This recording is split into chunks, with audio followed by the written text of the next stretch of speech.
pessoal, tudo bem? Eu sou o Humberto, esse aqui é o canal Literário Primeira Prateleira. Bom, eu estava devendo para vocês um vídeo final assim, sobre a minha experiência de ter lá participado da Flipossos. Eu estava gravando o vídeo dia a dia, mas do último dia ficou sem vídeo. E aí eu voltei de viagem, tem que pôr a vida em dia, né? Tem que trabalhar um pouco também, ganhar um pouco de dinheiro. Então fiquei devendo esse vídeo que eu queria contar para vocês de como foi meu sábado lá, que foi o último dia que eu fiquei lá, né? Eu voltei no domingo bem cedinho. E fazer considerações finais sobre a Flipossos.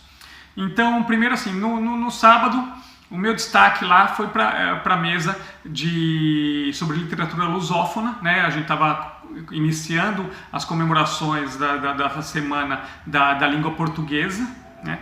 Então a gente tinha uma mesa com a mediação da Susana Ventura e com a participação da escritora brasileira Andréa Del Fuego, que ganhou o prêmio José Saramago de literatura com o livro Os Malaquias, do escritor português João Pinto Coelho, e de dois escritores de Moçambique, o Manuel Mutimucuyo e do Dani Wambiri. Bom, foi muito legal essa mesa. Primeiro, a Andréa Del Fuego falou um pouco sobre os livros dela, né, as miniaturas, e principalmente do livro Os Malaquias, que é o livro com que ela ganhou o prêmio Saramago de literatura. Contou a história até de como foi esse negócio da revelação do prêmio, porque ela publicou o livro para uma editora pequena, e o editor pôs o livro para concorrer ao prêmio Saramago, mas sem esperar nada. E um dia ele liga para ela falando: olha, André, acho que você precisa ir para Portugal, eu não sei se é finalista, se você ganhou. Ela entrou em pânico, que tinha medo de viajar de avião, estava grávida. E ela realmente ela tinha ganhado o prêmio. E inclusive a Pilar Del Rio, mulher de Saramago, pôs a mão na barriga dela perguntando como ia chamar o filho dela. Ela falou que seria Francisco. E a Pilar fala para ela: cabe um José no nome. Então, a partir daí, ela pôs o nome do filho dela mesmo de Francisco José. E José em homenagem ao José Saramago. E ela conta a história, né, de como surgiu a ideia de fazer esse livro, porque é uma história familiar, baseada numa história verídica da família dela, porque os bisavós dela, que moravam numa cidade de Minas Gerais, foram cozidos por um raio. Um raio caiu na casa deles, matou o casal e as crianças sobreviveram. O avô dela, né, uma tia-avó dela e um outro tio-avô que era anão. Então o livro Os Malaquias conta a história dessas três crianças, do que se passa com essas três crianças depois dessa morte trágica dos seus pais. Então um livro que eu já li, eu não fiz, acho que eu não fiz resenha aqui no canal porque eu li antes de ter canal. Mas eu vou dar uma olhada, se eu fiz eu deixo o card, mas eu acho que não. Aí a gente conheceu também, eu conheci, não conhecia, pude conhecer lá o escritor português João Pinto Coelho, né, que está lançando um livro que chama Os Loucos da Rua Mazur, e que conta a história uma história se passa na Polônia, conta a história de dois amigos, um cristão e um judeu, né, e vamos ver essa relação deles na década de 30, de 1930, ali na época da ascensão do nazismo. Então é uma história que fala sobre o preconceito racial e de como os poloneses se envolveram na discriminação dos judeus também. O livro dele então provocou uma polêmica enorme na Polônia, e ele hoje ele corre o risco, se for para a Polônia, de ser preso, porque lá tem uma lei que quando se trata desse assunto, e que alguém que fale que os poloneses eram antissemitas, isso eles entendem como uma calúnia contra o povo polonês, e ele corre o risco de ser preso por causa disso.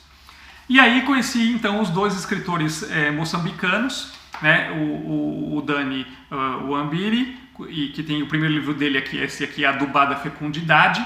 É muito legal ele contando a história, porque ele tinha como mentor o Mia Couto, então ele escrevia, o Mia Couto via os escritos dele, e o Mia Couto sempre deixou claro que não queria ser usado por ele como trampolim, né, para ele se lançar na literatura. E então ele escreveu contos. Ele sempre disse ele disse lá que o tema principal dele falar de Moçambique, né? Porque ele fala Moçambique passou por um grande período de guerra civil, e que então ele fala, né, vieram os bombeiros para ajudar o país nesse momento difícil. Só que aí o momento difícil passa, né, não tem mais fogo e os bombeiros não vão embora.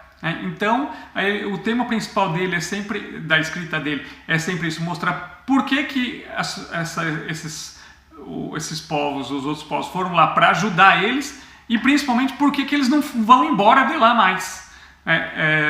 Então achei muito legal. Eu li até o primeiro conto desse livro aqui, achei bem interessante, porque ele fala desse negócio de doação de mosquiteiro para combate à malária e de como eles passam a usar os mosquiteiros para outras finalidades, para pesca, né? Eu já tinha ouvido falar uma vez também que muita gente usa os mosquiteiros como cortina. Então, tô curioso para ler o livro todo, depois conto para vocês. E o outro o escritor que eu conheci lá, o Manuel Mutimucuyo, com esse livro aqui, Visão. Então, esse eu também... eu esqueci de falar do Dani. Então, aí ele escreveu esse livro aqui de contos. E ele só tinha duas editoras na época lá em Moçambique. Ele não tomou não das editoras, não conseguiu publicar. Então ele resolve pedir um empréstimo para o banco para produzir o seu próprio livro. Então ele manda os contos para o Mia Couto e fala: Mia, se você achar que eles não estão bons, pode me falar, você me fala, porque aí eu não publico, porque eu não preciso me endividar, não publico. O Mia leu, gostou e ligou para ele e falou: olha, o livro tá bom e eu vou escrever o prefácio para você.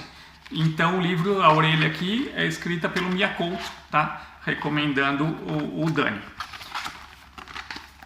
E o segundo autor que eu conheci lá, o Manuel Mutimucuyo, com o primeiro romance dele aqui, Visão. E ele expôs que o principal tema da escrita dele é porque assim, ele sempre vê os escritos sobre a África dizendo sobre uma África mística, uma África rural, uma África que não era a África que ele vivia, a África que ele conhece é uma África urbana. Então ele resolveu escrever mostrando essa África, que é a África que ele conhece, né, da realidade dele. Então surgiu esse primeiro livro dele. Essa edição aqui nem tem no Brasil, esse livro ele trouxe lá de Moçambique, foi publicado por uma editora de lá, e ele trouxe para vender alguns aqui, então eu tenho, ele autografou para mim também. Então depois eu leio e conto para vocês, quem sabe esse livro arruma uma editora aqui no Brasil, seja publicado, que nem o Dani conseguiu já ser publicado pela Malê, né? Então quem sabe o Mutimucuyo também consiga. E então eu queria dizer assim, finalizar dizendo que a minha participação na Flipossos foi maravilhosa, foi incrível essa experiência de ter ido lá, acompanhado mesas incríveis, me emocionar, ficar arrepiado, ficar de queixo caído com os escritores que eu conheci, com as vozes que eu ouvi lá.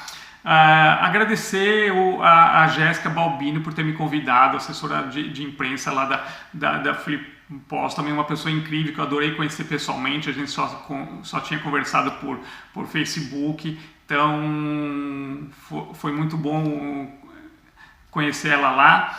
Agradecer a Gisele, que é responsável por essa feira incrível, por esse festival incrível que já está no seu 13º ano. A Gisele, a gente vê todo o empenho dela, todo o trabalho dela, toda a dedicação dela a esse festival, que é uma coisa maravilhosa. Então eu queria agradecer muito ao convite de vocês por terem patrocinado essa minha ida a Flipossos. Foi uma experiência incrível que eu espero repetir outros anos. Quem sabe ano que vem estou aí de novo para curtir com vocês e presenciar aí novamente todo esse amor de vocês pela literatura. Então eu espero que vocês também, que me acompanharam nesses vídeos todos que eu fiz sobre a Flipossos, que vocês tenham gostado dessa oportunidade de eu mostrar para vocês um pouco dessa minha experiência, de vocês viverem comigo essa experiência pessoal que eu tive lá. Foi bem trabalhoso, bem cansativo fazer tudo, mas valeu a pena. Eu sempre me animo muito com os comentários que vocês vão fazendo durante os vídeos, e quando eu percebo que vocês estão gostando, de ter essa oportunidade de acompanhar esse festival, que pouca gente fala, né? E eu já vi vários de vocês dizendo que ficaram com vontade de ir. Quem sabe a gente se encontra lá nos próximos anos, tá bom? Então é isso, um abraço, até mais.